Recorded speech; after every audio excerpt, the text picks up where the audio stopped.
Je suis Alexandre Aramezwiki et vous écoutez l'épisode 13 de Mousse de Nombril, l'épisode maudit. Des créations inopinées qui te poussent en retard. Des convictions hétéroclites, ça me rend content. Du doux, du drôle, du poétique, un fantastique. Que de la sortie, célébrez-la, Mousse de Nombril. Bon, pourquoi l'épisode 13 c'est un épisode maudit? Je vais vous expliquer, c'est très simple, c'est que j'ai replongé dans les débuts, avant même que Mousse de Nombril soit un projet très clair, je me suis acheté un enregistreur et c'était à l'époque un enregistreur de très mauvaise qualité. C'était un enregistreur qui était vraiment destiné à la prise de notes, mais pas à l'enregistrement audio de qualité.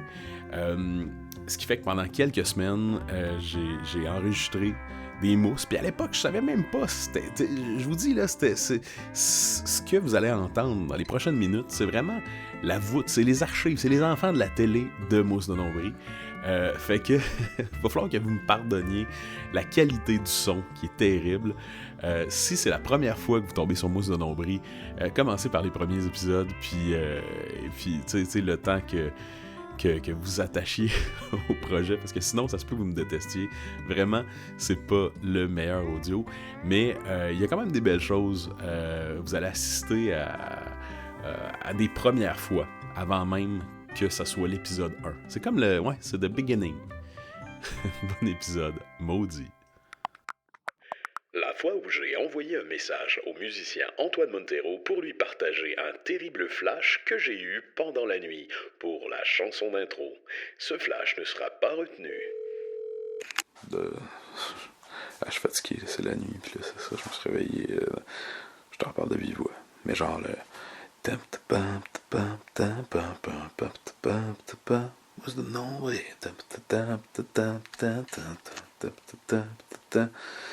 Ça pourrait être quelque chose d'intéressant. Mais c'est ça, après ça, c'est qu'une idée, là. Le remue-ménage de Mousse. Peut-être ça, Mousse de Nombril, dans le fond. C'est peut-être tout plein de flashs. Des tout petits flashs.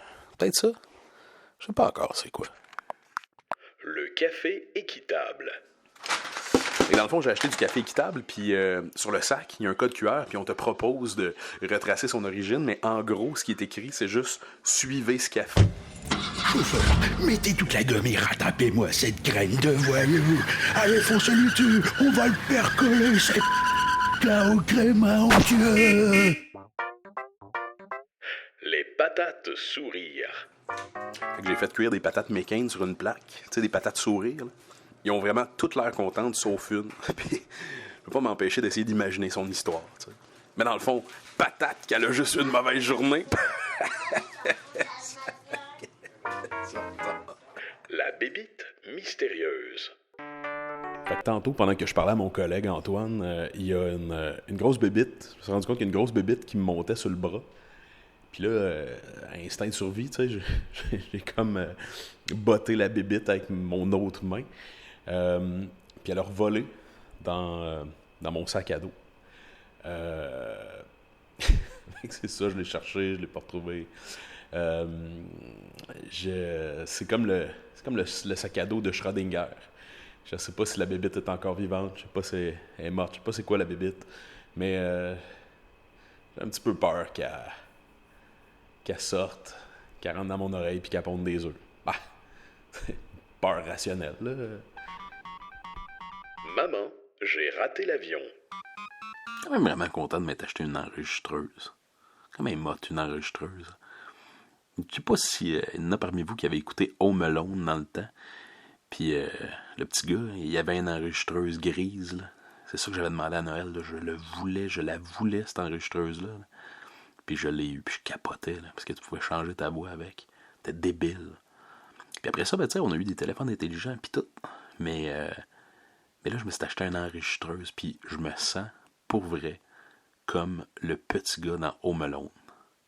Tout faire avec ça, moi, une enregistreuse. Les pubs de médicaments. Je ne sais pas si vous avez déjà remarqué, mais les pubs de médicaments, dans les pubs de médicaments, c'est possible de nommer le médicament, mais c'est pas possible de nommer ses effets. Ce qui fait que les pubs de médicaments, en gros, c'est une grosse annonce qui dit absolument rien. Puis à la fin, l'appel à l'action, c'est tout le temps « Parlez-en à votre médecin ». Moi, ma question, c'est qui est-ce qui arrive voir son médecin et qui dit « Bon, là, Dr Saint-Louis, je sais que notre temps est limité, mais j'aimerais que vous me parliez du Gardabil, du Shrigontin et du Viagra. » Là, c'est sûr que le médecin dit « Je vois clair dans ton jeu, Jean-Luc. » C'est sûrement comme ça que ça se passe. L'automatique.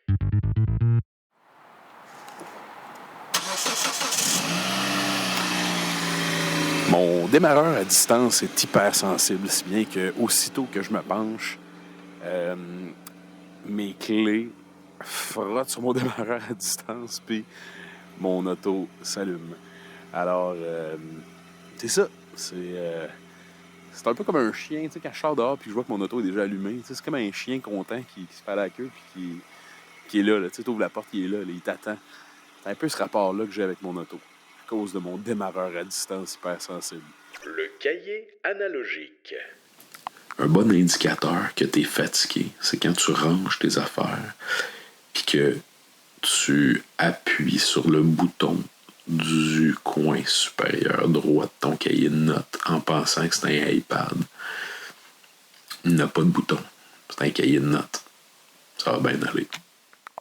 Le lampadaire.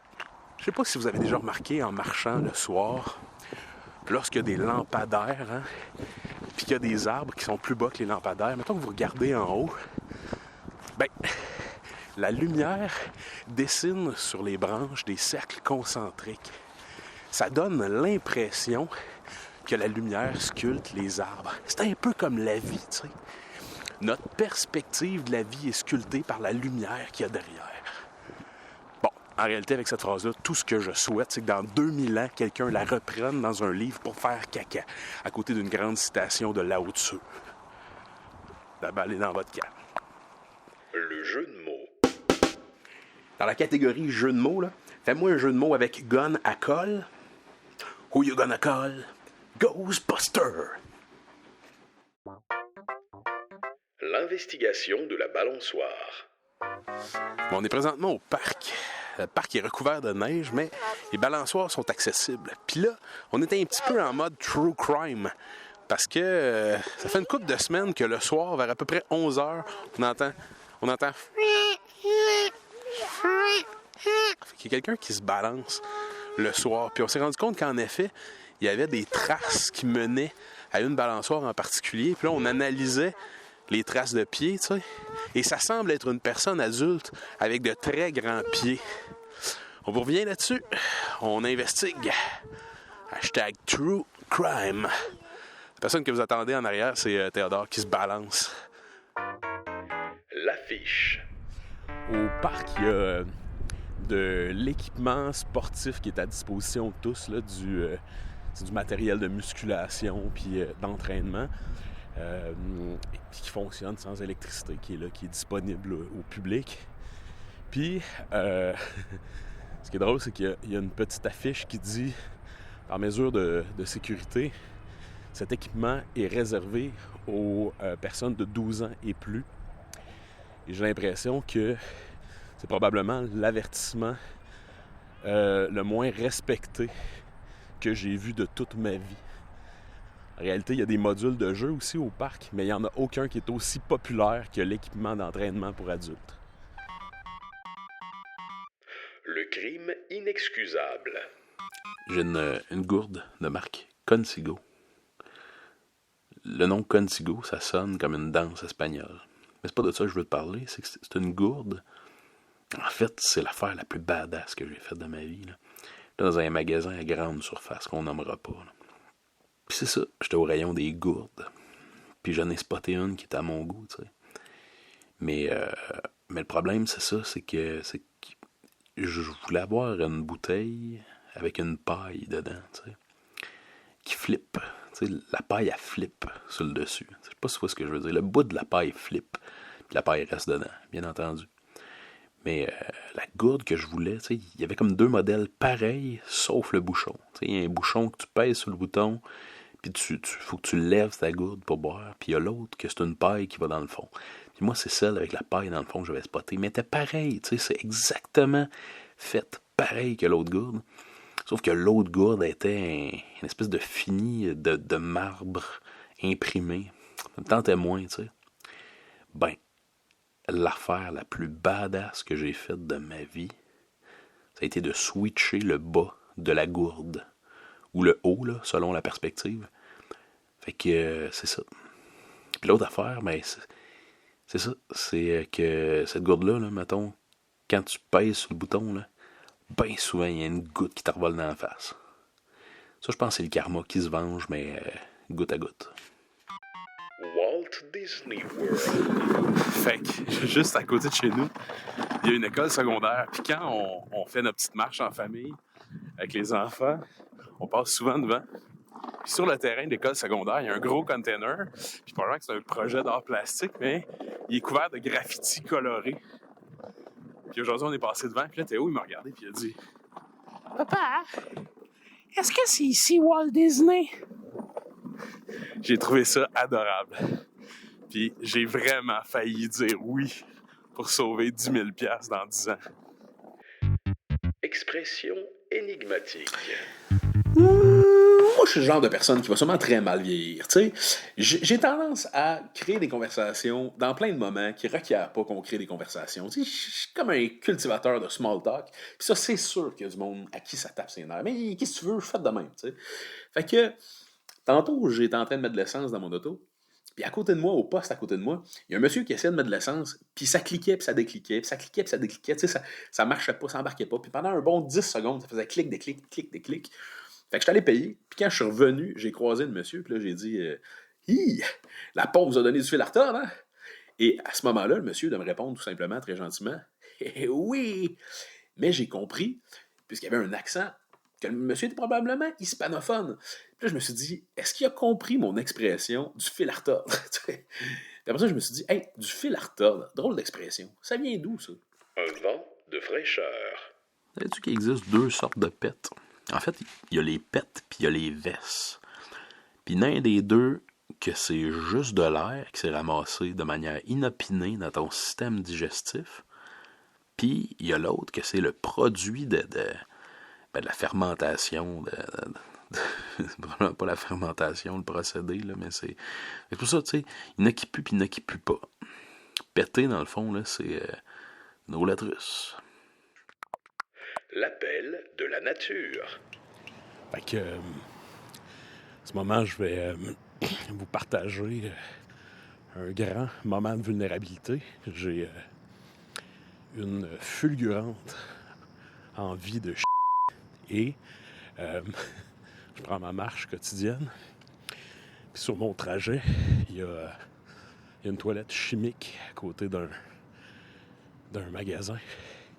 Je sais parce que je marche devant tous les jours.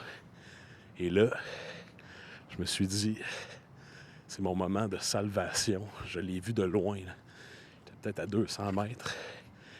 Et tu sais, quand tu t'attends à mettre fin à, je dirais, un moment pénible, tu sais, tu t'anticipes et tu dis ça y est, c'est maintenant. Et là, je mets ma main sur la poignée, parce que de loin, j'avais remarqué qu'elle était débarrée. Mais elle était débarrée à cause du petit sigle rond et vert sur la porte. Mais en mettant ma main sur la porte, je me suis rendu compte qu'elle était verrouillée avec un petit cadenas. Je sais pas si je vais me rendre à la maison sans faire un feu d'artifice. La montre. Bon matin, je me réveille tout juste, là, puis dans le fond, je me suis acheté il y a quelques mois une montre Fitbit, tu sais, pour m'encourager dans ma marche au quotidien. Puis cette montre-là a aussi une fonction qui évalue le sommeil, la qualité du sommeil. Puis je me suis dit, bon, ça va être intéressant de savoir c'est quoi la qualité de mon sommeil. Tu sais, j'ai découvert il y a quelques mois que je faisais de l'apnée du sommeil, genre maintenant avec une machine. Fait que Dans ma tête, je me disais, je dois avoir un sommeil qui est plus réparateur, tu sais. Mais j'ai remarqué que cette montre-là avait à peu près l'attitude de mon père au secondaire quand j'y montrais mes examens de maths, mettons, là. Je m'étais forcé, là, tu sais. J'avais tout donné. C'était tout le temps, tu peux vraiment faire mieux, tu sais. C'est ça, tu sais, cette nuit, tu vois, hier, j'étais très fatigué hier soir, je me suis dit, je vais me coucher tôt, j'ai l'impression que ça va me faire du bien, tu sais. Puis, je me suis couché à 8h30. Qui fait ça, se coucher à 8h30? Tu sais, à part quand t'as 97 ans, puis tu sais. Fait que je me suis couché vraiment tôt en me disant, ma montre va être contente, tu sais. Puis mon corps aussi, puis moi aussi. Fait que je me couche à 8h30. Je me réveille à 6h. Puis là, je me dis, je vais regarder juste pour le fun, tu sais, qu'est-ce qu'elle pense de mon sommeil, ma montre, tu sais. J'ouvre l'application, un peu fébrile. Je m'attends à une note facile 97%, là, tu sais. Je me dis, j'ai tout donné. Je me suis vraiment forcé pour mon sommeil cette nuit. J'ouvre l'application, 75%. Qualité du sommeil, passable. Là, je suis comme, hey, sincèrement, là, c'est de l'acharnement. Honnêtement, là, je me sens pas validé dans mon sommeil. Là, je commence à développer de l'anxiété de performance de nuit. Puis ça, ben, ça m'aide pas beaucoup à me reposer. Fait que tu sais quoi, ma montre? Fuck off. J'espère que vous avez eu un certain plaisir à découvrir les archives maudites de Mousse de Nombril, les débuts, the origin story, comme on dit. Je me suis amusé à dépoussiérer tout ça. Dans les jours à venir, j'ai envie de vous dire des trucs. Premièrement, merci à toutes les personnes qui m'ont écrit. Je proposais de donner des petits porte-clés, puis vous avez été quelques-unes à m'écrire. Donc, je tiens juste à vous dire que c'est normal que vous n'ayez pas reçu encore vos petits porte-clés. Il faut que je les envoie. Là, j'ai acheté mon petit livret de timbre. J'ai les enveloppes. C'est dans les jours à venir que ça va se passer. Merci pour votre patience. Ça s'en vient très bientôt. Parlant des choses chouettes qui s'en viennent dans les jours à venir, dans les semaines à venir, en fait, il va y avoir le camp de sélection de la Ligue d'improvisation mauricienne qui s'en vient. Et ça, si vous êtes une interprète ou un interprète d'impro et que vous avez envie de vous amuser en Mauricie, ben, c'est une magnifique ligue. Donc, je vous convie au camp. Je ne sais pas si j'ai le droit d'annoncer officiellement la date, mais écoutez, ça sera en primeur que vous l'aurez appris à Mousse de Nombril. Ça va être le 20 septembre prochain. Mettez ça à l'agenda et vous allez voir sur les médias sociaux de la Ligue d'improvisation mauricienne là, tous les détails qui vont apparaître. Donc ça, c'est chouette, ça s'en vient. Et j'ose faire un petit saut dans le vide puis réaliser un rêve d'enfant, je dirais, parce que depuis que je suis tout jeune, l'idée de faire du stand-up à un moment donné, c'est quelque chose, je me suis dit, il faudrait que je le fasse un jour. Puis là, il y a une occasion de le faire qui s'est présentée. C'est mon ami Francis Legendre qui revient dans la région ici, et Francis qui est humoriste, et là, qui a organisé une soirée à l'Espace Bado. L'espace Bado qui est au centre-ville de Trois-Rivières. Donc, ils ont aménagé un camion en forme de scène et le public est convié. Et donc, c'est une soirée qui devait s'appeler à tout le moins En route vers mon premier stand-up. Ça a changé de nom, là. Je suis allé voir cette semaine, puis ça s'appelle maintenant La relève de l'humour. Fait que je dois vous avouer que là, j'ai pogné la chienne un peu, là, parce que je me considère pas du tout comme la relève. C'est la première fois que je vais faire du stand-up, tu sais. J'ai la chienne. Pour vrai, ça se pourrait que je fasse de la chenoute. Mais non, mais sans faire, j'ai écrit un texte, j'ai tout donné. Là. Ça fait plusieurs jours que je travaille là-dessus, donc je pense que ça devrait être potable. Si vous venez le samedi 23 août prochain à l'espace Bado du centre-ville de Trois-Rivières, ça me ferait plaisir de vous voir sur place, mais de grâce, ne me le dites pas d'avance que vous allez être là, parce que sinon je vais angoisser terriblement. Je vous souhaite un magnifique mois à venir et c'est ça, on a fait le tour. Je suis fatigué, j'enregistre tout le temps mes conclusions très tard. C'est pour ça que mes conclusions généralement manquent d'entrain.